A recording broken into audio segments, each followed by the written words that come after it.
Breaking news right now. Health officials have announced the first case of confirmed coronavirus in Utah. Yeah, this comes on the same day Governor Gary Herbert declared a state of emergency to free up funds and resources as well. We do have live team coverage for you this evening as Ashley Moser spoke to another Utahn with coronavirus who is quarantined inside of his home right now. But we begin with Matt Rascone about what we know about this new case. Matt?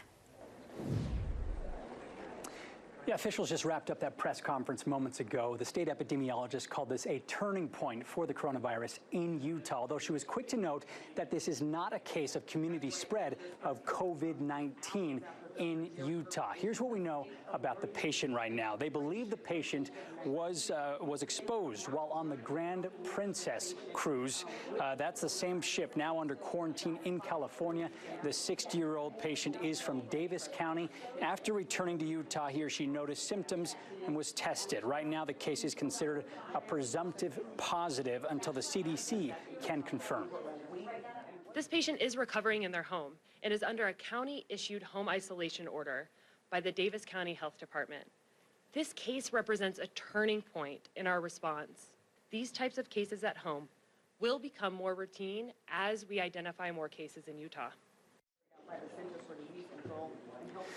Hospitals are, of course, closely following the spread of the virus in other states and, of course, now right here in Utah, which has prompted them to be more proactive even before hearing about this first confirmed case. For Lone Peak Hospital, where we were earlier today, that means a screening at the entrances. Hi, are you here as a patient or visitor? Heading to the hospital. And what is your name? For yourself or someone else. And have you came in contact with? Be prepared for some questions. We have set into motion some precautions. Safeguards that are part of Mountain Star Healthcare's effort to reduce the risk of coronavirus at Lone Peak Hospital and its 7 other locations across the state. So when they come in here, we want to know, have you had any lower respiratory symptoms? Do you have a cough? Are you exhibiting any of those symptoms? The state's leaders on the front lines of a potential outbreak in Utah have asked people with symptoms to call ahead to avoid crowding hospitals. Our ability to respond to this and to keep the loss of life low depends on that, not overwhelming our healthcare providers. And to boost the state's response to potential cases, today the governor declared a state of emergency to unlock more funding and resources. When people hear the word state of emergency, they get really concerned and they think that, oh no, really bad things are happening. Just be aware that in our case, that's going to really mean a state of readiness. The sort of readiness hospitals across the state are gearing up for.